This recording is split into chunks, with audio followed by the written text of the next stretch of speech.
2 tablets వేసుకున్నావు, మిగిలినవి ఉండాలి కదా. ఏం గమ్మునుండావు చెప్పు. మొత్తం నువ్వే వేసుకున్నావా, లేదు అంటే ఇంట్లో ఎవరికైనా కల్పించినావా? అక్క చెల్లెళ్ళిద్దరూ కలిసి ఆ మందు తెచ్చినట్టుండారు.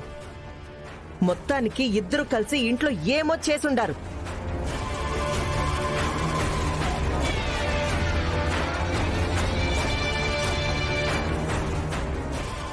ఓ అత్త, ఎందుకు రచ్చ చేస్తా ఉండవు? ప్రతి దానికి అరిచి గోల చేయడం బాగా అలవాటు అయిపోయింది అది నీకు. రేయ్, నేనేం గోల చేసుండాన్రా? నీ పెళ్ళావే చేస్తా ఉండదు చూడు. మత్తు మందు తీసుకొచ్చి ఇంట్లో పెట్టుకునుండాది. అందులో మందు ఏమై ఉండదని అడిగితే సమాధానం చెప్పకుండా మిడిగుడ్లేసుకొని చూస్తా ఉండాది. అందులో మాత్రాలు నేను పారబోస్తే ఎట్టా ఉంటాయి?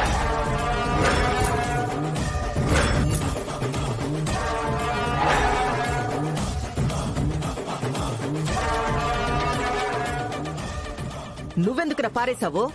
అవునత్త, కొత్త ఇల్లు కదా, నిద్ర పట్టకుండా ఉండదని మత్తు మాత్రలు తెచ్చుకొని మింగుతూ ఉండదు. అట్లాంటి మందులు వాడితే ఊళ్ళు ఏమైపోవాలా? తనకేమైనా వయసు అయిపోయి ఉండదా? రేపు బిడ్డలు పుట్టేటప్పుడు అంత ఎంత ఇబ్బంది అయిపోతుంది. అందుకే తీసి బయట పారేసినాను.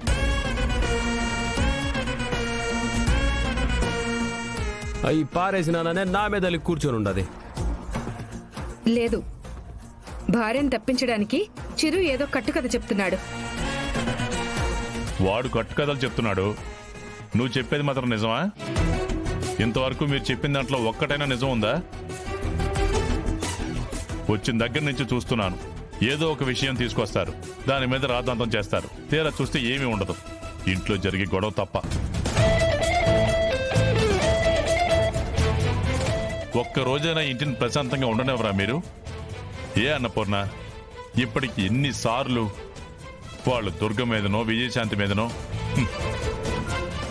వాళ్ళ మాటలు నమ్మి నువ్వు కూడా ప్రతిసారి ఇంట్లోంచి బయటికి పంపించే అన్నా అది ఇది అని మాట్లాడుతుంటావు. ఇప్పుడు తను ఏం చేయలేదని తెలిసింది, నువ్వు అన్న మాటలు తిరిగి వస్తాయా? మీ ఇద్దరిని చంపి ఉప్పు పాత్ర అయ్యాలి మే.